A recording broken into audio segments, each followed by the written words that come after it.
Pemirsa, kali ini kami akan mencoba Yamaha Aerox 155 VVA. Bagaimana impresinya? Saksikan terus.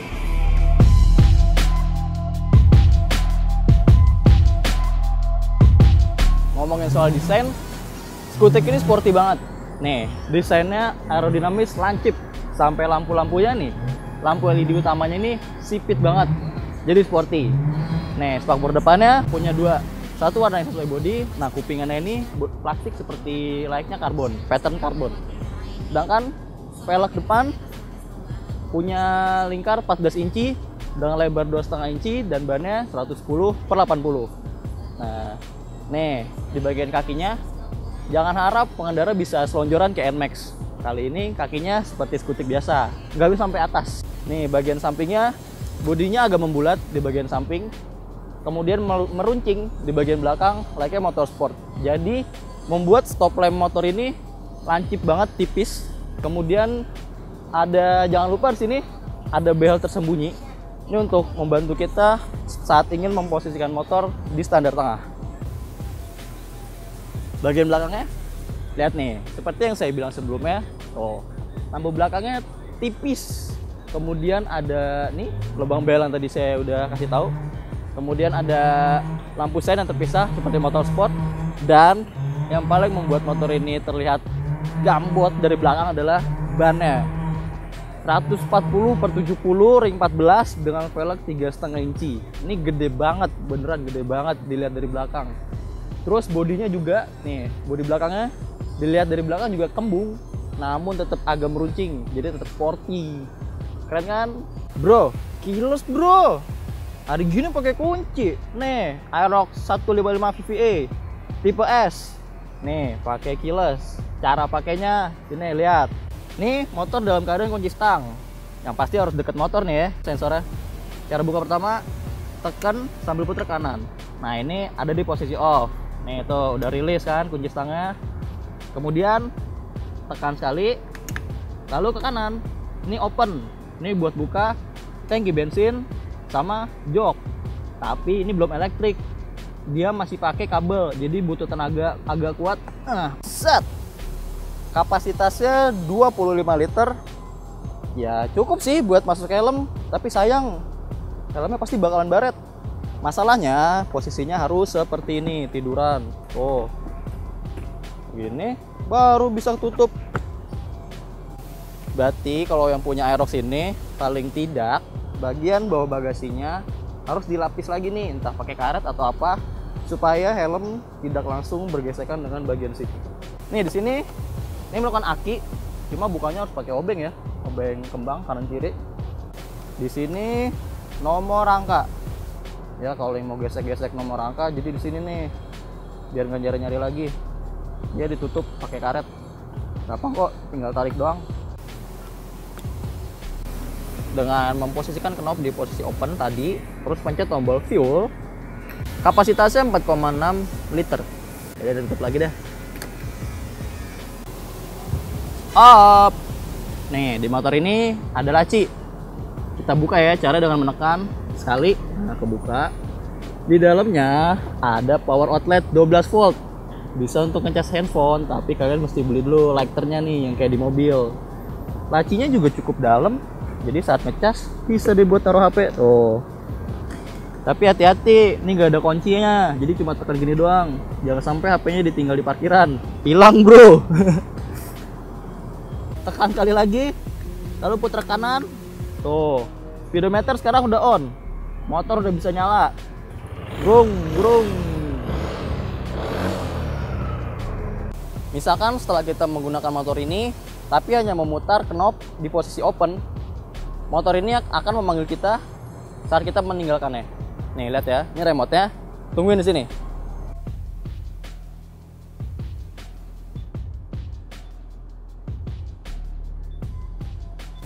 Dipanggil kan? Dideketin, hilang. Nah itu buat peringatan, karena kalau masih posisi open knob-nya dapat dengan mudah diputar ke posisi on gitu. Makanya jangan sampai lupa. Tuh, harus di off. Oke. Remote ini Selain digunakan untuk menghidupkan motor, juga berfungsi sebagai ensure brake system. Ini berfungsi ketika kita sedang di parkiran, terus lupa parkir di mana gitu kan. Nah, ini bisa nyarinya pakai ini. Caranya dengan menekan tombol yang seperti ada logo powernya ini, kemudian motor akan bereaksi. Lihat ya reaksinya.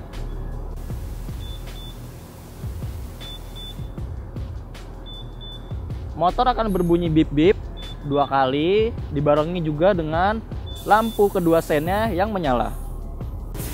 Nih, selain remote ada juga kunci. Kunci ini berguna ketika tiba-tiba akinya drop motor ini. Kemudian di sini ada lubang tepat di kolong spakbor belakang untuk membuka apa yo. Tuh, cari dulu lubangnya ya. Masuk nih. Tuh putar ke kanan, jok belakang pun kebuka. Nah, setelah jok belakang kebuka, kita bisa mengganti aki. Gitu loh. Jadi kalau akinya drop, supaya remote-nya aktif lagi. Tutup lagi, penutup karetnya selesai.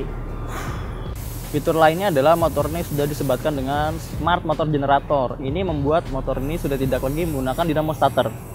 Jadi, magnet dan full dirubah menjadi starter, tapi ketika motor sedang berjalan berubah juga menjadi pengisian. Sehingga saat motor akan dinyalakan sama sekali tidak ada bunyi. Halus banget, bro. Di sebelah kanannya ada saklar. Ini dinamakan oleh Yamaha Start and Stop System atau SSS. Nah, ini akan membuat motor mati ketika sedang dikendarai gitu ya. Tapi dia ada mode sih, ada dua lah istilahnya, ada dua keadaan.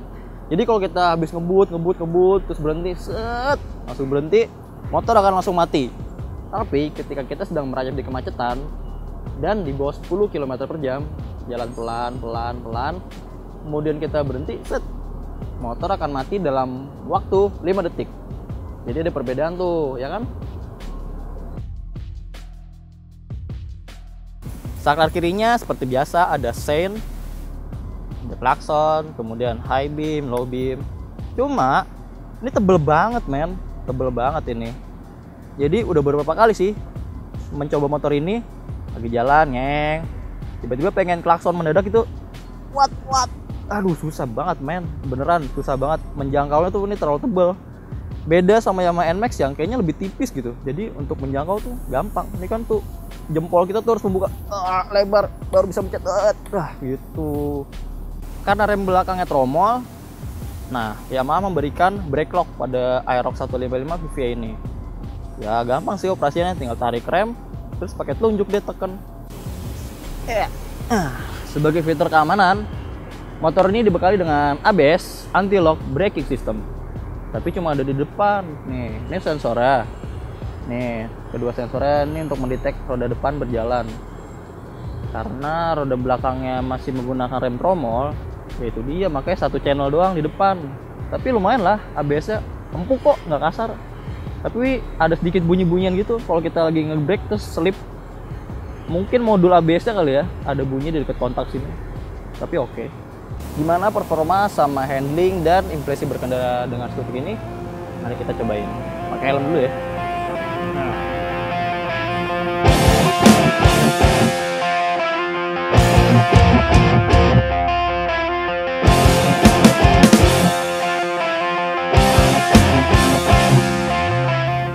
Ya, motor ini punya kapasitas mesin hampir sama, bukan hampir sama sih, emang sama NMAX ya. 155,1 cc dengan konfigurasi bor 58 dan struknya 58,7. Handlingan nih ya, udah dibuat nikung, enak banget, men. Bannya soalnya gede banget ya, 140/70 belakangnya.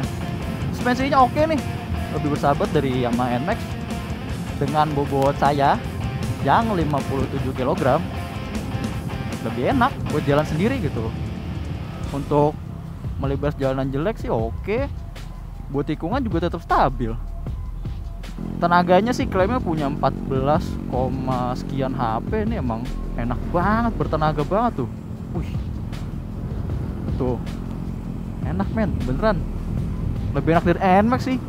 Bobotnya juga ini lebih ringan ya, cuma 118 kg gitu bobotnya. Tuh ya, buka-bukaan gasnya Enak, enak, enak. Ah iya, ini tenaga enaknya ini bahkan udah enak sebelum VV-nya ngebuka ya. Nih VV-nya belum ngebuka nih, mana sih, kelihatan kan? VV-nya belum ngebuka ya, kebuka di 6000 rpm. Tuh ini masih di 3000 4000 tuh, enak banget. Ini ada speed trap. Tuh enak loh Masli, beneran deh, nggak bohong. Posisi berkendaranya juga enak, cuma emang stangnya lebih rendah ya daripada Yamaha NMAX, karena Yamaha NMAX emang segmennya untuk kayak touring gitu ya. Oh nih konsumsi bahan bakar tapi real time. Tuh dia berubah-berubah tiap kita buka gas tutup gas. Tuh ini kalau tutup gas bisa 99,9 km per liter. Buset, irit banget ya. Kalau kita gas lagi sih berubah lagi dia. Tuh 28. Ini kalau soalnya dia real time. Nah ini bisa kita rubah loh jadi ke liter per 100 km. Caranya dengan cara tahan yang lama. Nah itu dia berubah jadi itu 1,5 liter per 100 km. Oh ini soalnya real time. Kalau yang average nya 2,6 liter per 100 km. Kemarin dites di ini ya, kita coba akselerasi, top speed di speedometer itu 122 km per jam. Sedangkan top speed di race logicnya, kita pakai race logic GPS, itu tercatat 118. Nah berarti kan gak jauh-jauh banget ya deviasinya. Berarti emang kerasa kenceng banget sih kalau ngebut pakai motor ini. Ya seperti yang saya sudah bilang sebelumnya nih, ya nggak bisa selonjoran naik motor ini, nggak kayak NMAX, dia injakan kakinya mentok bro, udah di depan gini dah. Kalau NMAX itu bisa ini selonjor, ini udah mentok nih. Tinggi saya 168 cm. Ya masih oke lah naik motor ini, ya nggak? Joknya nyaman coy, joknya beneran empuk. Udah gitu kan berkontur nih dia, berkontur gini apa, jadi antara jok pengendara dan si pembonceng itu ada kayak tanjakan gitu loh, ngegunduk gitu loh. Jadi si pengendara itu bisa memposisikan tulang ekornya di situ, jadi nggak pegel gitu.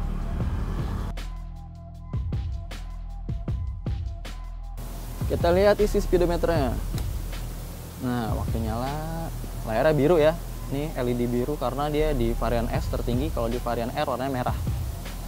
Ini paling atas ada putaran mesin, ada penunjuk kecepatan, gede banget fontnya, dijamin kenyang lah ngeliatnya, nggak bakalan salah lihat. Di sebelah kiri ada penunjuk bahan bakar, nih maaf nih lagi habis, kasihkan jalan-jalan. Sebelah kanannya ada jam, bawahnya ada tripnya satu doang. Kemudian ada fuel consumption, konsumsi bahan bakar secara real time. Kemudian ada konsumsi bahan bakar rata-ratanya, ada baterai, voltase aki, odometer. Nah ini trip lagi. Nah ini yang konsumsi bahan bakarnya ini kan liter per 100 km, bisa kita ganti dengan kilometer per liter. Caranya dengan menahan tombolnya. Nah ini udah ganti jadi kilometer per liter. Tuh jadi 37,6 km per liter. Selain itu ada juga indikator ABS, ada indikator kunci, ada indikator sen, ada lampu jauh dan check engine. Nah ada juga indikator VVA. Nih indikator VVA akan nyala di RPM 6000. Kita lihat ya.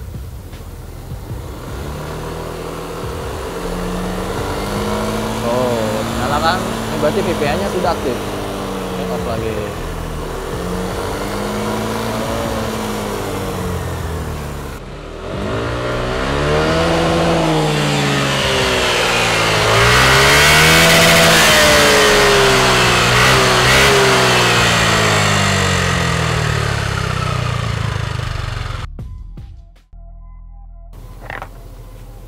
Motor ini tinggi joknya 790 mm. Buat saya yang postur tingginya 168 cm, ya masih oke lah, masih napak dikit, jinjit doang tapi sedikit.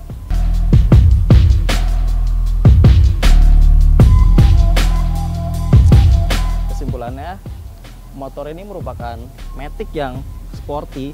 Sportinya nggak cuma soal desain, tapi tenaganya juga enak banget, beneran. Tiap bukan gasnya motor langsung ngabur. Handlingnya juga enak, suspensinya nggak terlalu limbung, bahkan untuk bobot yang kurus 57 kg lewat jalan rusak oke, jalan lurus oke, cornering di tikungan pun oke. pengereman meskipun belakangnya pakai tromol nggak masalah lah, masih pakem juga beneran. Apalagi ada brake lock kan, enak tuh kalau di lampu merah atau parkiran tidak datar. Nah gimana, berminat peminang motor seharga 26,15 juta ini? Ya udah, kalau gitu jangan lupa like dan subscribe Otomotif TV. Sampai jumpa.